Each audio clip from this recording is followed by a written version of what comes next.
A lot of people in sales have a major challenge with client profiling. This means you want to qualify a prospect, you want to know if this person fits into the people who can afford to pay for your product or services. Remember, the role of a salesperson is not to find people who are interested. The role of a salesperson is to find people who are qualified. For in 2026, I'm going to show you a clear and powerful strategy you can use to be able to profile your prospects with 100% accuracy. Now, we've done this. See, we're trusted by clients across several countries, including Nigeria, Ghana, USC, UAE, Rwanda. And these principles were principles I put to work when I was working in the industry. I was going to target to sell to 20 high net worth individuals. I was able to bring in 21 high net worth individuals to the organization in a single month. And I got the portfolio. I was able to double my portfolio by over 100% in another organization in just 11 or was it not 7 months or 11 months, just a very short time. Now, my point is, I want you to put these things to work with accuracy. The first thing is, when you have a sales target or when you want to sell a product or service, it's so exciting. It's so exciting to know this.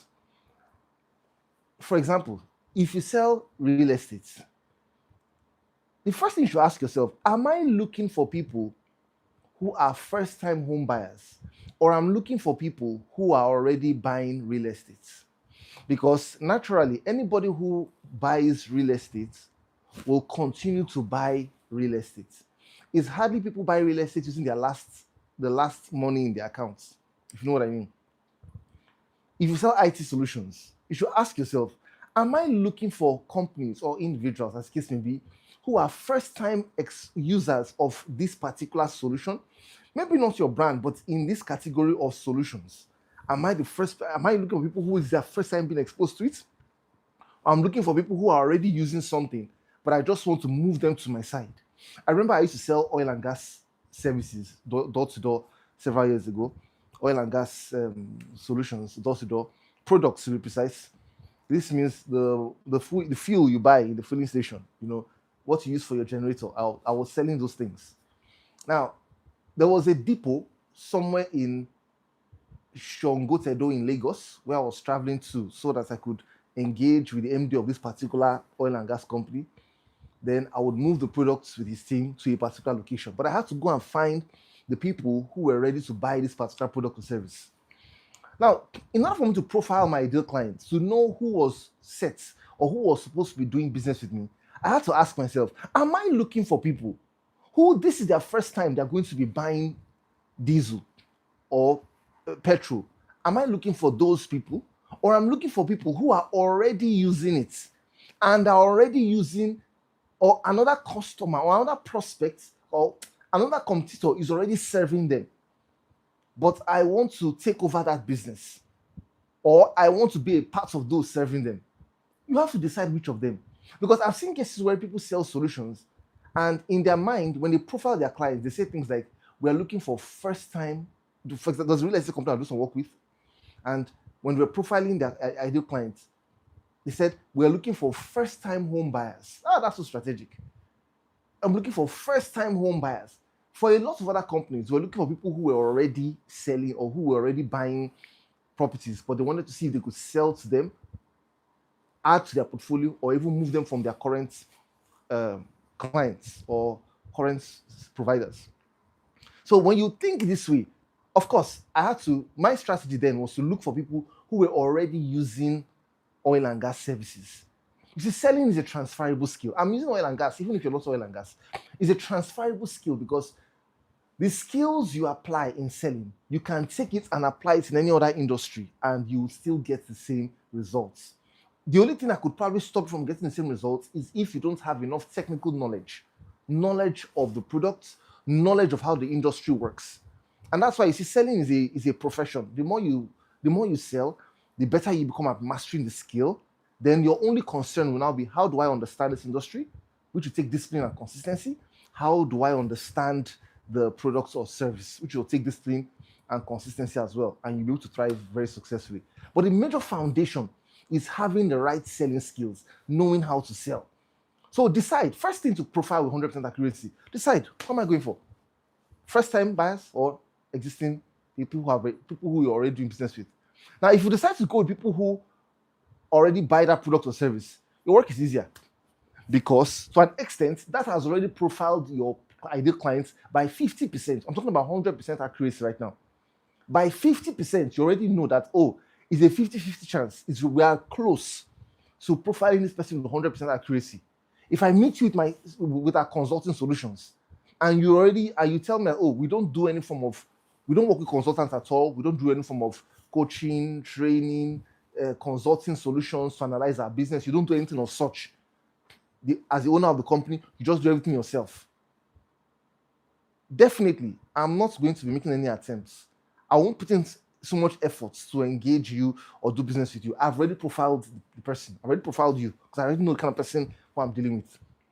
I will just decide, oh, I'm not going ahead to have this conversation. So that's how you can profile. With 50%, you're already there. Now, the remaining 50%, there are other things you want to check for. Number one, what's the level of this person's financial capacity? What's the level?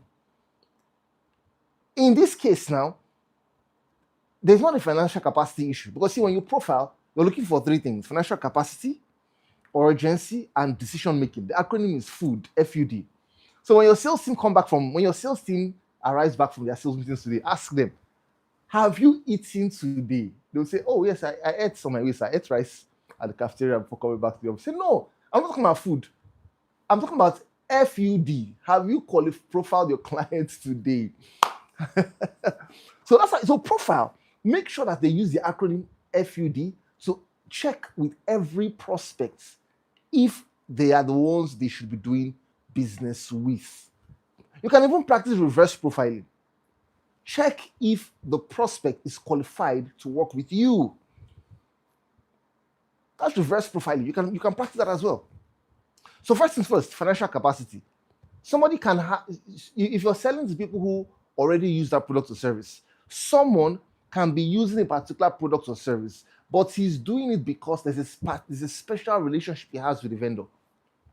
The person could be a relative. He could be getting at a ridiculous price. So with that in mind, you still want to check what's the level of this person's financial capacity. You may not get the information by asking how much they bought their last property, their last IT solutions, their last insurance. You may not check by finding out that. That may not give you all the information. That may be too intrusive. But you can look at the person across these levels. When you want to profile for financial capacity, understand the principle of money. Money, or the word currency, is called currency for a reason. It's called currency because, like currents, money flows. So if a prospect has financial capacity, the money is supposed to flow through the person's life. You can't say somebody has financial capacity and the only sign you can use to tell that the person has financial capacity is the fact that the person dresses well. You will not profile with 100% accuracy. Because there are people who are very broke, but they dress well. You can't say that, oh, this prospect has financial capacity because he drives the latest brand of car. He drives a 2026 XYZ car, whatever brand you choose. You can't say that because of that. Like, oh, wow, for this person to afford the latest brand of this particular car, wow, this person must have financial capacity. No, it's not enough. If you look at only one area of a person's life and you want to use that to judge financial capacity, he's the MD of... There are people who are MDs of particular companies and they're in debt. They can't afford to buy anything else. Oh, his brother is the governor of... It doesn't mean the money is getting to him. So my point is, money is like currency. It must flow. It must show in other aspects of the prospect's life. This is why when you're qualifying for financial capacity or profiling for financial capacity, check across 3 levels, at least. Money must show in at least 3 areas of a person's life. See, the number 3 is a number of balance. It's a number of balance. Why does it say a number of balance? If you have a table and the table has only one leg, it will fall. If you give it a second leg, it will just barely balance. If you put a third leg, at least it will stand. It may not stand with perfection, but at least you are sure that if you set the table in 3 corners, it will be firm. So you want to think in this direction now. Be sure that you can see money in at least 3 areas. And these are the following areas where you can check for financial capacity. Number one, like you said, like maybe you thought, oh, he dresses well. The category of dressing, cars, his watch, his shoes, his skin is so clean. I heard some people say things like, sir, when you meet rich people, you will know their skin is so fresh. Their nails, you can tell that they are living a soft life. That is just one aspect. It comes under the category of dressing, toys, which means cars, and possibly any other thing physical that you can see. That's one. Because you see all those things, it doesn't mean it's enough. There are things that must show wealth, even if they are not seen. Secondly, assets. What assets does the person currently have? What assets do they currently have? Number three, what's their social circle like? Who are their friends? Who do they move with? Who do they know? The apple doesn't always fall too far from the tree. Number four, do they travel a lot? What's their cash flow like? Are they spending money on travel? Do they, if they run a business, do they have a lot of staff to pay? What's their cash flow like? What shows that money can come out quickly? If you have 50 staff, 100 staff, 300 staff, each person is earning at least $1 million to a large extent, or at least 500,000 to a large extent, you can tell that there's some level of cash flow, financial capacity. Somebody who travels every other day, the cost of flights are on the high for a lot of people. People travel, a lot of people travel. If somebody travels every other day from different countries, to an extent, you can tell that there's some cash flow showing financial capacity. Is there somebody, a businessman, who has business expansion plans? You can tell that this person's business he currently has a branch. He's saying that by the end of the year, he's looking at opening 20 other branches. He has already bought 20 other properties. You are already seeing signs of financial capacity. So don't just jump at any of these signs. Make sure that you combine at least 3 of these signs together. They must be present in a prospect before you can say, truly there's financial capacity. What if the person is not a business owner? What's the person's professional rank? If the person is the COO of a company, CFO, anybody in the C-suite level, to an extent can give you an idea of the level of financial capacity. Of course, considering the kind of organization they work with. If it's a one-man business, you may doubt it. But if you see some level of credibility in the scale of the organization, that can give you an idea of financial capacity. So look out for the opportunities. I can imagine somebody saying, Iyore, what about B2B? How do I tell for financial capacity? Some of these things work for B2B, but you may need to consider things like for B2B, you may need to add areas around what's your staff like? How well taken care of are they? The cars at the car park. What brand of cars? What kind of cars are there? Those things can show you the level of financial capacity of an organization to an extent. Now, remember what I've said earlier in this video. None of these things work 100% on their own. No. You have to combine them with at least 1, 2, 3 to be able to say, wow, this works. If you get to an organization, you do B2B, and you notice that in the restroom, no tissue paper, no newspapers in the reception, you can tell that nothing is being taken care of in the facility. That can even give you an idea. Like I said, you cannot judge based on only one aspect. You look out, think the right way. Think by organizing your thoughts in 3s. What 3 things can I pinpoint to say there's financial capacity in this individual, there's financial capacity in this organization? Financial reports. What did they post last year for his B2B? How much did this company make? Did they do audits of their financials? That's something. So it's the thinking. It's the mental analysis that guides how well you can profile a client.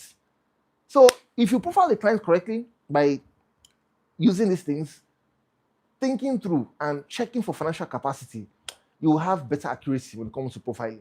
I have to stop here for now. Possibly tomorrow we'll look at the other aspects, maybe urgency, decision making. But the financial capacity aspect, a lot of salespeople struggle with this, and I believe that if you watch this again and again and start to put this work, you'll see a lot of good results. Now, I know you may, I can feel like you're asking me a question. You may not be, you don't meet a prospect and say, sir, who are your friends, your social circle? Sir, do you travel a lot? Sir, what's your professional rank? You don't need to ask these questions directly. It will be too intrusive. what you do is that you will learn to begin your conversations the right way. I think I have a video on this channel about how to start conversations the right way. Even yesterday's video. Oh well, even yesterday's video, I spoke about how to start conversations the right way. Start the conversation by asking for permission to ask questions. If you start the conversation the right way and start asking questions, you would easily be able to profile for financial capacity. Because when you ask the right questions, possibly an open-ended question to start the conversation, and you listen with rapt attention, you will spot the opportunity for financial capacity. So I'll talk about this more tomorrow. Thanks so much for watching today's video. Please put this to work. If you haven't subscribe, like. You can share this video with others as well, possibly in your team. You can watch the next video here. Of course, you can subscribe here. I look forward to seeing you in the next video. I'll talk to you soon.